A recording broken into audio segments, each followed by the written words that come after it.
நாட்டிற்கு துரோகம் செய்தது திமுக தான். ஸ்டாலின் மாடல் ஆட்சிதான் துரோக ஆட்சி என அதிமுக பொதுச் செயலாளர் எடப்பாடி பழனிசாமி செய்தியாளர்கள் சந்திப்பில் கூறியுள்ளது பரபரப்பை ஏற்படுத்தியுள்ளது. செய்தியாளர்களிடம் பேசிய எடப்பாடி பழனிசாமி, திமுக நடத்திய தீர்மானத்தில் துரோக அதிமுக என கூறியுள்ளார்கள்.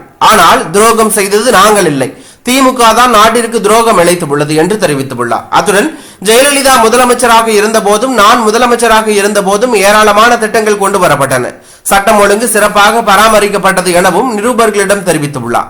அத்துடன் திமுக ஆட்சிக்கு வந்த பிறகு கடந்த 4 ஆண்டுகளில் மக்கள் விரோத ஆட்சி நடக்கிறது என்றும் கொலை, கொள்ளை, வழிப்பறி, பாலியல் சம்பவங்கள் நடக்காத நாளே இல்லை, இது குறித்து தினசரி செய்திகள் வந்து கொண்டு உள்ளன.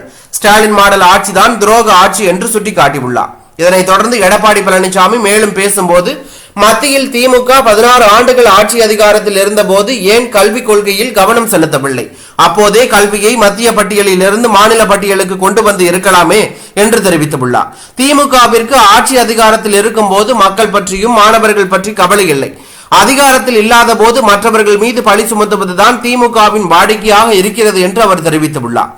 மதுரையில் பந்தல்குடி கால்வாயை மறைத்தது மோசமான ஆட்சி என்பதற்கு சான்று என்றும் அவர்களுக்கு கால்வாயை பிடிக்கவில்லை என்றும் குறிப்பிட்டுள்ளார். இதனால் முதலமைச்சர் வரும்போது திரை போட்டு மறைத்ததோடு சாக்கடை நீர் செல்லும் கால்வாயை திரை போட்டு மறைத்தார்கள். ஆனால் சாக்கடை நீர் கால்வாய் தூர்வாராததால் துர்நாற்றம் வீசுகிறது, அது அவர்களுக்கே பிடிக்கவில்லை என்று அவர் மேலும் சுட்டிக்காட்டியுள்ளார். அத்துடன் ஆதவ அர்ஜுனா பேசியது தொடர்பாக தமிழக வெற்றி கழக தலைவர் விஜய் என்னுடன் பேசவில்லை என்றும் ஆதவ அர்ஜுனா தனது பேச்சுக்கு மன்னிப்பு கேட்டுள்ளார் என்றும் அதிமுக தேமுதிக இடையே சுமூகமான உறவு உள்ளதாகவும் அதனை உடைக்க வேண்டும் என்று முயற்சிக்க வேண்டாம், அது நடக்காது என்றும் எடப்பாடி பழனிசாமி தெரிவித்துள்ளது பரபரப்பை ஏற்படுத்தியுள்ளது.